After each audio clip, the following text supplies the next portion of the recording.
तो बच्चों let's read the question. The question says identify the permanent tissue shown in the following figure. Question के अंदर हमें क्या गिवन है, डायग्राम गिवन है 3 A B C और हमें आइडेंटिफाई करना है कि ये कौन सी परमानेंट टिश्यू है। So now let's start the question. सबसे पहले हम क्वेश्चन को सॉल्व करने का की कॉन्सेप्ट देखेंगे। की कॉन्सेप्ट, तो क्वेश्चन को सॉल्व करने का की कॉन्सेप्ट क्या आ रहा हमारा कि हमें डायग्राम जो हमें गिवन है उनको ऑब्जर्व करना है, सारे के सारे कैरेक्टरिस्टिक को अच्छे से स्टडी करो, फिर जो हमें पता चल जाएगा तो उनको आइडेंटिफाई कर लो। सिंपल सा काम है, ऑब्जर्व एंड आइडेंटिफाई।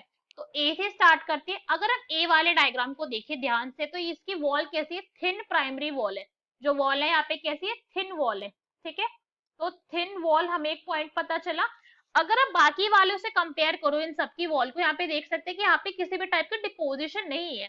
अगर बी वाले से कंपेयर करें हम, यहाँ पे कितना सारा डार्क ब्लैक पार्ट है, और सी वाले से भी कंपेयर करो तो यहाँ पे भी वॉल कैसी है, थिक है। तो यहाँ पे क्या कह सकते हैं कि भाई यहाँ पे कोई भी डिपोजिशन नहीं है, तो डिपोजिशन इज एब्सेंट है। ये डिपोजिशन क्या है, यहाँ पे एब्सेंट है, नहीं फाउंड हो रही है।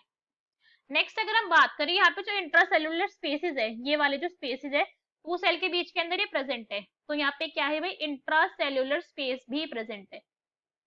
इंट्रा सेल्यूलर स्पेस इस जगह में प्रेजेंट है, मगर आप वही बाकी सारे डायग्राम्स के अंदर देखो तो यहाँ पे एब्सेंट है स्पेस, और बी एंड सी के अंदर दोनों के अंदर ये एब्सेंट है। नेक्स्ट अगर हम यहाँ पे पॉइंट ऑब्जर्व करें तो यहाँ पे जो हम इनका ल्यूमन देख सकते हैं, ये ल्यूमन होता है कैविटी, तो इनका जो ल्यूमन है वो कैसा है, वेल डेवलप्ड है। तो ल्यूमन इनका कैसा है भाई, वेल डेवलप्ड है, अच्छे से हम देख सकते हैं। मगर हम वही बात करें दूसरे वाले सेल की, जो दूसरे हमें डायग्राम गिवन है उसके अंदर ल्यूमन इतना वेल डेवलप्ड नहीं है। कंपेयर करो तो छोटा है इन सभी का ल्यूमन, इनके अंदर तो देखो कितना छोटा छोटा सा ल्यूमन है बी एंड सी के अंदर। अनदर अगर हम इसकी बात करें, डायग्राम को ध्यान से देखें तो इनका जो सेल की शेप है वो कैसे ऑलमोस्ट इक्वल साइज का है। तो ये सेल अपने अपने शेप में कैसे है, दीज आर आइसो डायमेट्रल। कैसे है ये, आइसो डायमेट्रिक, दैट मीन्स इन सबका डायमीटर आपस में कैसा है, सेम ही डायमीटर है ऑलमोस्ट इन सभी का। ये सब हमें पता चला। भाई एक ही अगर हम करेक्टरिस्टिक हमने देख ली, सारी की सारी ऑब्जर्व कर ली, अब हम जो बी एंड सी के करेक्टरिस्टिक देखेंगे उसको हम ए से कंपेयर कर कर चलेंगे ताकि अच्छे से समझ आए। तो कंपेयर करते हैं। एक पॉइंट जो हमें ए का यहाँ पे ध्यान देना है कि इसकी वॉल थी कैसी है, थिन है, यहाँ पे डिपोजिशन एब्सेंट था, तो इसलिए सेल कैसा होगा, ये लिविंग सेल होगा।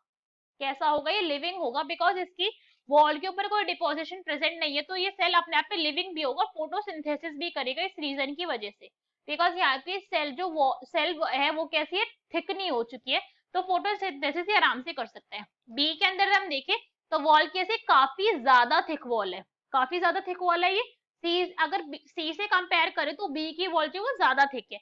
एक पॉइंट हमें ऑब्जर्व हुआ, और इसकी कंपेरेटिवली थिक तो वॉल है यहाँ पे, बट इतनी नहीं है थिक, थिक वॉल है। और इसके हम बोल सकते हैं कि इसकी भाई थिक थोड़ी सी ज्यादा थिक है, ये पॉइंट हम यहाँ पे कंसीडर कर सकते हैं। अनदर अगर हम यहाँ पर देखें तो बी का जो ल्यूमन है, अगर आप ऑब्जर्व करो ध्यान से, तो बी का ल्यूमन कैसा है भाई, बी का जो ल्यूमन है वो कम डेवलप्ड है थोड़ा सा, है ना। बी का ल्यूमन ए से कंपेयर करोगे तो यहाँ पे ल्यूमन कैसा है, थोड़ा सा कम डेवलप्ड है। यहाँ पे हमने एक स्मॉल एरो इसलिए बना लिया। और अगर हम यहीं पे सी के ल्यूमन से ऑब्जर्व करें तो ये इस वाले सेल और इस वाले सेल का ल्यूमन कंपेयर करो तो इसका ल्यूमन इससे भी ज्यादा कम डेवलप्ड है, तो और ज्यादा कैसा है, ये छोटा है, तो इट इज लेस डेवलप्ड। ये पॉइंट हमें समझ आया। यहाँ पे डिपोजिशन तो दोनों के अंदर ही प्रेजेंट है, तो यहाँ पे क्या है भाई, डिपोजिशन हम देख सकते हैं। और ये डिपोजिशन होती किसकी, अगर हम बात करें, डिपोजिशन ज्यादातर केस के अंदर प्लांट सेल के अंदर होती है, सेल्यूलोज की, टेक्टिन की, या फिर लिग्निन की। ये थ्री ही मेजर कंपोनेंट होती है डिपोजिशन की। तो डिपोजिशन तो दोनों के अंदर ही अच्छी खासी अमाउंट के अंदर प्रेजेंट है, तो ये तो हमें पता चल गया।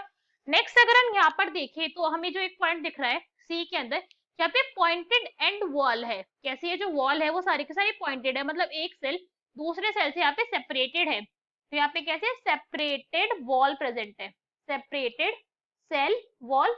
और अगर हम बी के अंदर ऑब्जर्व करें तो सेपरेटेड नहीं है इतनी ज्यादा वॉल, आपस में क्या हो रही है, थोड़ी सी फ्यूज्ड है। तो यहाँ पे सेल वॉल कैसी है, फ्यूज्ड है। ये पॉइंट हमें समझ आया। अनदर अगर हम डायग्राम को देखें तो यहाँ पे जो प्राइमरी वॉल है यहाँ पे प्रेजेंट है, दिख रही है, और प्राइमरी वॉल यहाँ पे भी प्रेजेंट है। मगर जो सी वाली प्राइमरी वॉल है वो कैसी है, वो थोड़ी सी ज्यादा, जो बी की वॉल है वो ज्यादा थिक है, तो यहाँ की जो प्राइमरी वॉल है वो कैसी है, वो ज्यादा थिक है। एक पॉइंट हमें ये भी समझ आ गया। तो अब हमने क्या करा, सब स्ट्रक्चर देखे और ए से कंपेयर करें तो हमें एक पता चल रहा है, जो पॉइंट हमें यहाँ पे समझ आ रहा है कि जब दोनों के दोनों टिश्यू और ज्यादा मेच्योर होंगे तो कैसे हो जाएंगे, डेड हो जाएंगे, बिकॉज इतनी ज्यादा यहाँ पे डिपोजिशन है जो वो इंक्रीज हो ही जा रही है इस वजह से। अब क्वेश्चन के अंदर हमें बस क्या करना है, इनके फीचर्स को आइडेंटिफाई करना है। तो अगर हम ए को देखें तो ए कौन सा हो सकता है, हमारा ए है हमारा पैरेन्काइमा सेल। कौन सा है A, A is parenchyma because living cell है। प्लांट टिश्यू के अंदर अगर हम परमानेंट की बात करें तो पैरेन्काइमा सेल कैसे होते हैं भाई, पैरेन्काइमा ऐसे सेल है जो अपने आप के अंदर लिविंग है। अगर हम परमानेंट टिश्यू की बात करें, meristematic tissues are different. B वाले की हमने देखा कि भाई यहाँ पे ल्यूमन जो है वो थिक है, तो वॉल है यहाँ पे थिक है, ल्यूमन कम है, डिपोजिशन भी प्रेजेंट है, मगर यहाँ पे जो वॉल है वो कैसी है, फ्यूज्ड वॉल है। तो इस टाइप के सेल कौन से होते हैं जिनकी वॉल फ्यूज्ड होती है, दीज आर कॉलेनकाइमा। कौन से है ये, कॉलेनकाइमा है। ये हमें पॉइंट समझ आ गया। सी अगर हम यहाँ पे देखें, सी के अंदर जो हमने देखा है, जो एक पॉइंट ऑब्जर्व करा कि यहाँ पे जो वॉल थी वो कैसे थी, पॉइंटेड एंड वॉल थी, अलग अलग यहाँ पे सेपरेशन प्रेजेंट था। तो ये कौन सी सेल हो गई भाई, बाकी से कंपेयर करने से हमें पता चल गया कि स्क्लेरेनकाइमा सेल है। कौन से हैं, दीज आर स्क्लेरेनकाइमा सेल। ये भी हमें पॉइंट समझ आ गया। अगर हम हमारे करेक्ट ऑप्शन को मैच करें तो कौन सा हो जाएगा हमारा, that will be D. So D is our correct answer. Hope you understood it well. Best of luck. Thank you.